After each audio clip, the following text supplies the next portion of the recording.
जी हाँ दोस्तों, अब की बार खेसारी लाल यादव के फैंस के लिए बहुत बड़ी खुशखबरी आ चुकी है और बैक टू बैक इतने सारे गाने रिलीज होने वाले हैं जिसके बारे में आप सोच भी नहीं सकते। जी हाँ दोस्तों, इस साल सिर्फ होली में 15 से ज्यादा गाने रिलीज होने वाले हैं जिसके बारे में हम आज की वीडियो में देंगे कंप्लीट जानकारी। तो जानने के लिए बने रहे वीडियो के एंड तक। अगर आप भी हैं हिट मशीन खेसारी लाल यादव के फैन तो चलिए शुरुआत करते हैं। जी हाँ दोस्तों, जैसा कि आप स्क्रीन पर देख पा रहे होंगे, अभी पंकज बिहारी जी ने एक तस्वीर शेयर किया है खेसारी लाल यादव के होली सॉन्ग के शूटिंग का, और साथ ही उन्होंने लिखा है कि बहुत बड़ा धमाका होने जा रहा है इस बार होली में। जी हाँ दोस्तों, आप सभी को बता दें कि इस बार होली में 15 से ज्यादा गाने आने वाले हैं जिसमें से 10 गानों की रिकॉर्डिंग हो भी चुकी है और इन गानों में अखिलेश कश्यप जी का लिखा हुआ 5 से 6 गाना होने वाला है। यानी अब की बार होली में जबरदस्त धमाल मचने वाला है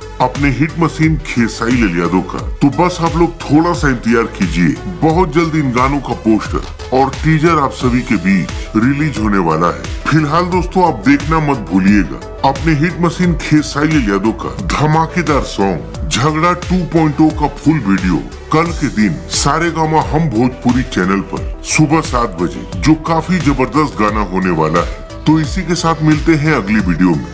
तब तक के लिए जय हिंद, जय भोजपुरी।